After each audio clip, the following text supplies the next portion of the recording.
Un seul missile a-t-il vraiment suffi à faire trembler toute l'Europe et à renverser la diplomatie occidentale?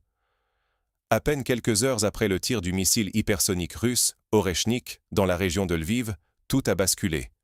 Les discours de fermeté et de confrontation ont soudainement disparu, remplacés par des appels précipités au dialogue avec Moscou.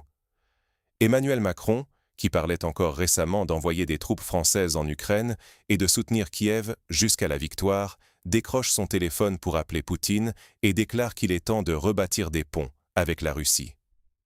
La première ministre italienne, Giorgia Meloni, jusque-là alignée sur la ligne dure, affirme publiquement qu'il faut reprendre les négociations, même si personne ne sait vraiment qui doit s'y coller. Outre-Atlantique, Donald Trump, d'abord félicitant les marins russes d'un pétrolier capturé, puis appelant à des discussions, abandonne subitement la rhétorique du rapport de force. Pourquoi ce revirement aussi soudain? Est-ce la peur ou une simple manœuvre pour gagner du temps face à une réalité militaire jugée insupportable en Europe et aux États-Unis? Car le message du missile russe est limpide. Il a traversé la défense aérienne ukrainienne à la vitesse de 13 000 km/h, frappant à quelques kilomètres de la frontière polonaise, prouvant que la Russie dispose d'une arme contre laquelle l'OTAN n'a, pour l'instant, aucune parade. Même le New York Times le souligne. Ce tir, bien que non nucléaire, est un avertissement glaçant pour l'Occident.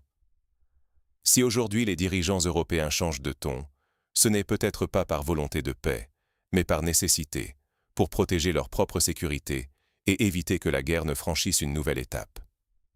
Mais attention, ne pas comprendre ce qui se joue derrière ces discours, c'est risquer de se laisser piéger par une diplomatie de façade, alors que la stabilité du continent est en jeu.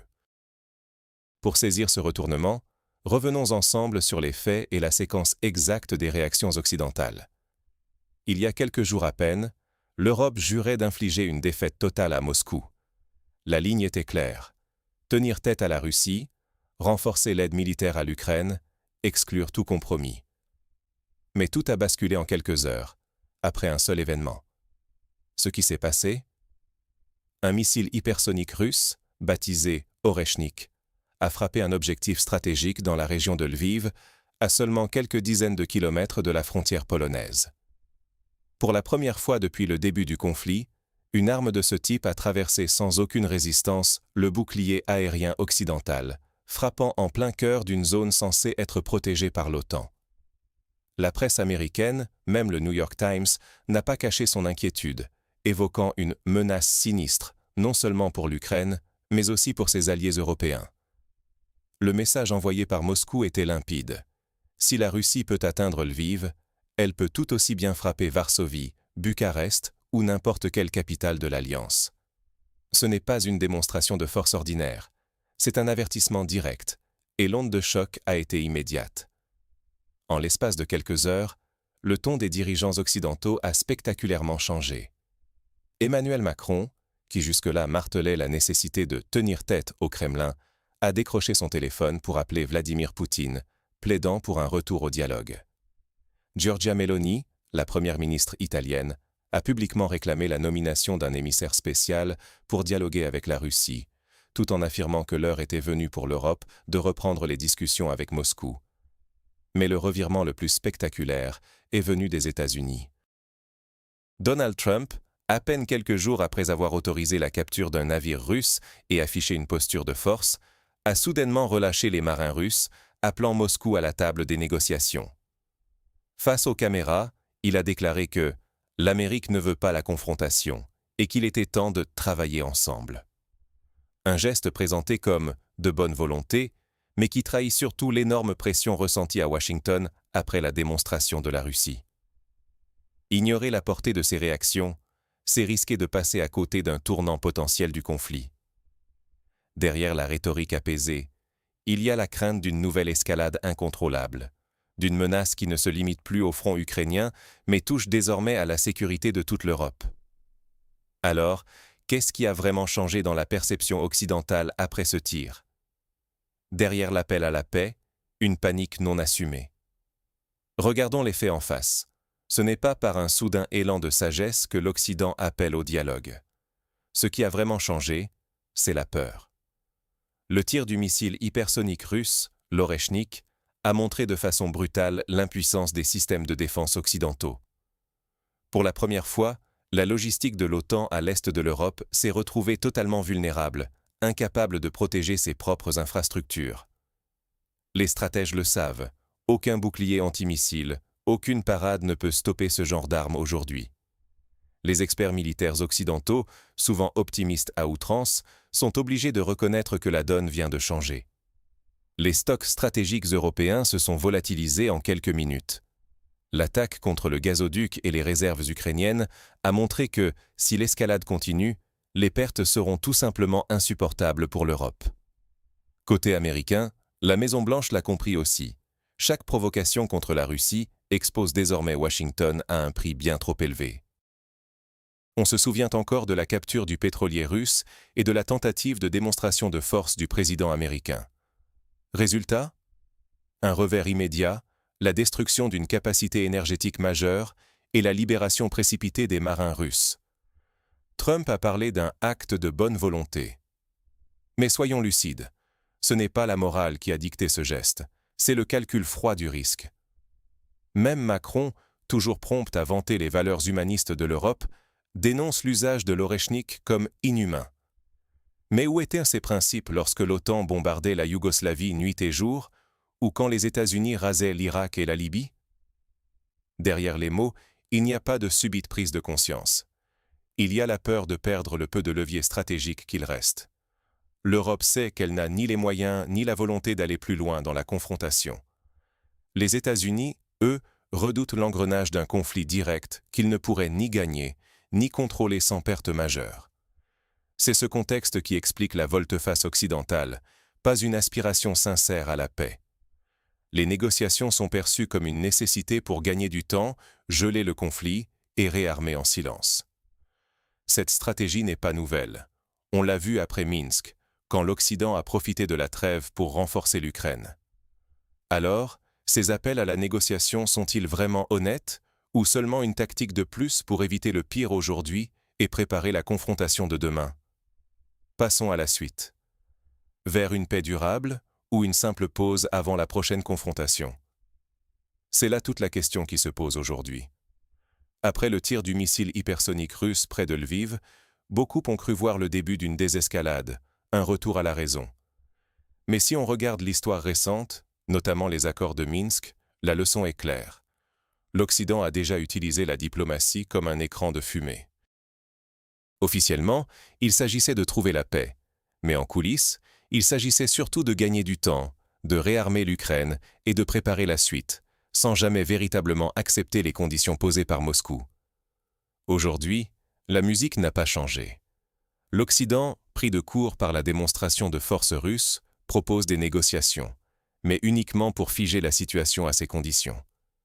Ce qu'il souhaite, c'est un gel du conflit sur la ligne de front actuelle, avec l'espoir d'intégrer l'Ukraine à l'OTAN dès que les circonstances le permettront. De l'autre côté, la Russie ne parle plus seulement de dialogue, mais réclame la démilitarisation totale de l'Ukraine et des garanties fermes, excluant toute présence de l'Alliance atlantique à ses frontières. Deux positions inconciliables. Dans cette cacophonie, l'Europe se divise.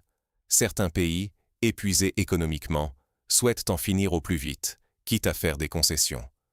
D'autres, au contraire, gardent une ligne dure, refusant tout compromis avec Moscou, convaincus que céder serait ouvrir la porte à de nouvelles exigences. Résultat, aucune vision commune, une désunion qui affaiblit la voix européenne face à Washington et Moscou. Pour la Russie, toute négociation qui ignorerait les nouvelles réalités sur le terrain, c'est-à-dire les territoires désormais sous contrôle russe et sa supériorité militaire avérée, n'a tout simplement aucune chance d'aboutir. Ce constat, Moscou le martèle. Entamer des pourparlers sans reconnaître le rapport de force actuel, c'est préparer l'échec.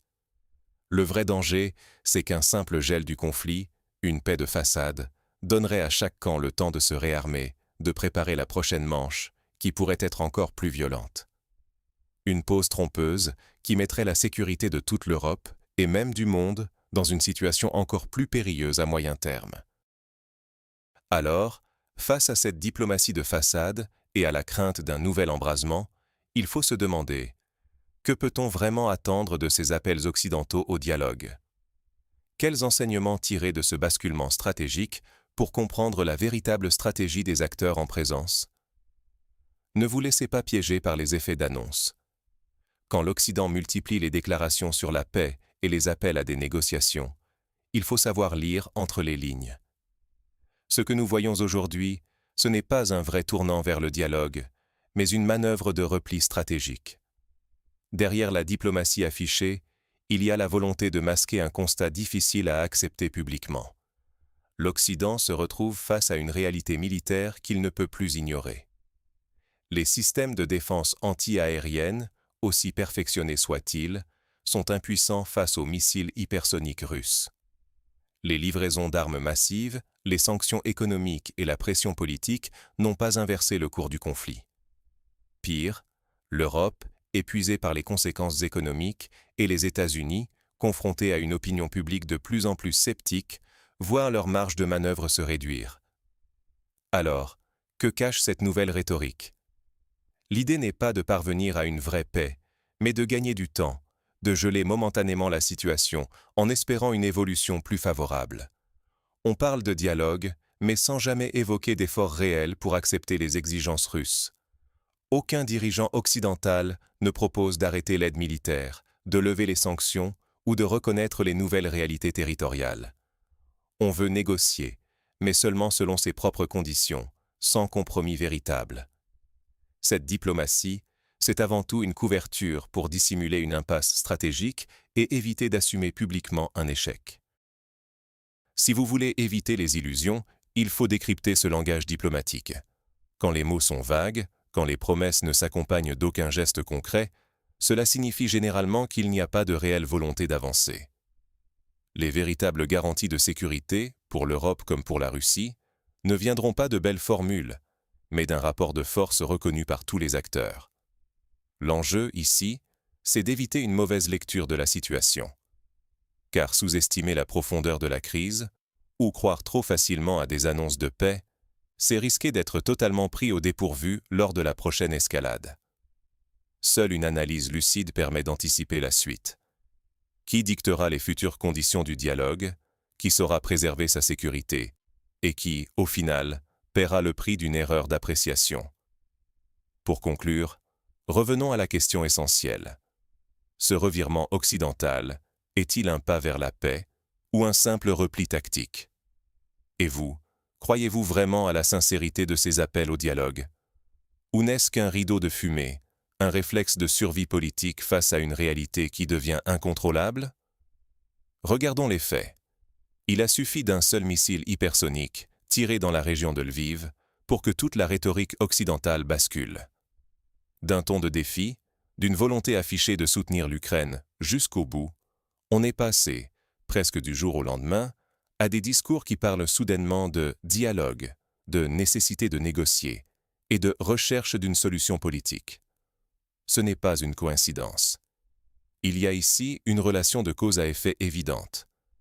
La démonstration éclatante de la supériorité technologique russe a provoqué une onde de choc. Les dirigeants européens, tout comme ceux des États-Unis, ont compris que la réalité militaire du terrain n'était plus en leur faveur. Le mythe d'une Russie affaiblie et isolée s'est effondré en l'espace de quelques minutes. Avec ce missile, Moscou a rappelé au monde qu'elle dispose de moyens capables de frapper là où cela fait mal, de neutraliser une grande partie de l'infrastructure militaire de l'OTAN en Europe de l'Est, et surtout qu'elle est prête à aller jusqu'au bout pour défendre ses intérêts. Face à cela, que font les gouvernements occidentaux? Ils n'ont ni la volonté politique d'assumer un échec, ni le courage de reconnaître publiquement que leur stratégie de pression sur Moscou a échoué. Admettre cet échec, ce serait un suicide politique pour la plupart d'entre eux. Alors, ils cherchent à sauver la face. On multiplie les annonces de consultation, de contact avec la Russie. On déclare vouloir tout faire pour éviter l'escalade. Mais derrière ces phrases, que voit-on vraiment? Une tentative de gagner du temps, de masquer une impasse stratégique, de préparer l'opinion publique à un changement de cap sans avoir à en endosser la responsabilité. La question qui se pose à nous, simples spectateurs, c'est: avons-nous le droit d'être naïfs? Peut-on vraiment croire que, soudainement, après des années de confrontation, l'Occident est sincèrement prêt à faire des compromis?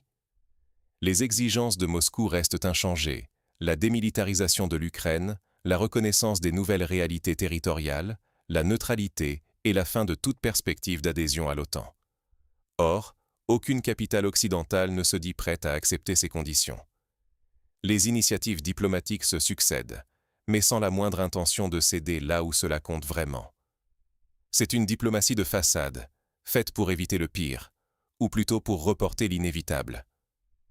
Le plus grand risque, aujourd'hui, c'est de se laisser hypnotiser par cette nouvelle rhétorique, par ces appels à la paix qui ne sont peut-être qu'un calcul, une manœuvre destinée à geler le conflit le temps de reconstruire des forces, de reconstituer des stocks, de préparer une nouvelle étape. En restant passif face à cette désinformation, en acceptant sans esprit critique le récit qu'on nous propose, nous prenons le risque de devenir complices d'une paix illusoire, ou, pire encore, de futurs choix politiques désastreux. Alors, la balle est aussi dans notre camp. Il nous appartient, en tant que citoyens, de ne pas nous contenter d'une analyse superficielle, de poser les bonnes questions, de refuser les discours tout faits. Car comprendre ce qui se joue réellement derrière ces appels au dialogue, c'est aussi préserver notre capacité à faire des choix éclairés pour l'avenir de l'Europe, pour notre propre sécurité et pour la stabilité du monde. Et vous, qu'en pensez-vous? Croyez-vous à la sincérité de ces démarches, ou voyez-vous, comme beaucoup, une simple tentative de masquer une profonde inquiétude? Dites-le nous en commentaire, et surtout, restons vigilants.